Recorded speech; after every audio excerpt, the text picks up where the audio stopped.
I'm sorry to predict that Graz and Willett and Norris and Ho will join a stream of a number of the Trump nominees who will turn out to be terrible judges. Inevitably, despite the committee's best efforts, people come onto the bench and sometimes they turn out to be terrible judges.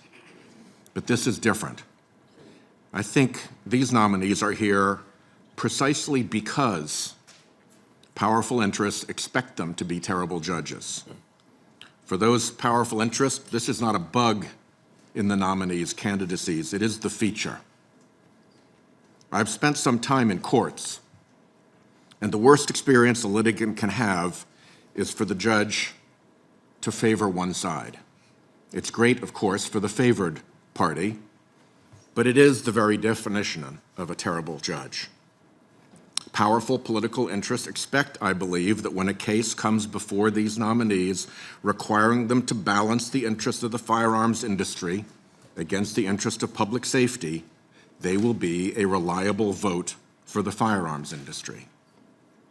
Powerful political interests expect that when a case comes before them requiring them to balance the interests of a polluting industry against the interests of public health, they will be a reliable vote for the polluting industry.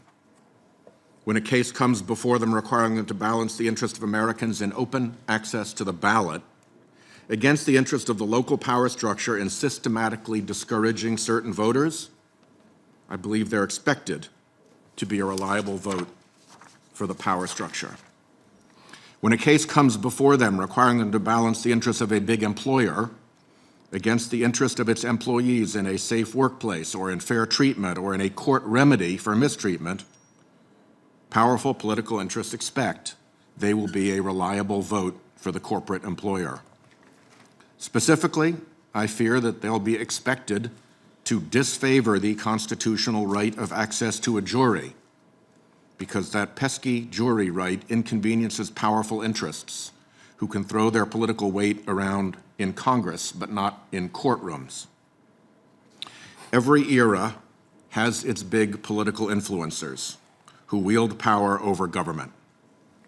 When a case comes requiring these nominees to balance the ability of those big political influencers to wield their power over government against the interest of ordinary Americans in having a healthy and level public square, they are expected to be a reliable vote for the power of big influence. Indeed, they're expected to redefine a healthy public square as one where unlimited influence can exert unlimited control. On issue after issue, it seems these nominees are expected to be a reliable vote for the firearms industry, for big polluters, big employers, and big defendants, for reduced access to the ballot box, for increased power of money in politics. And these favored interests may come before one or all of these nominees as amici. And when they do, it is expected that the nominees will take instruction from their amicus briefs, not just how to decide that particular case, but how to set up predictable future victories in future cases. One leading indicator appears in the 5-4 partisan decisions of the Supreme Court.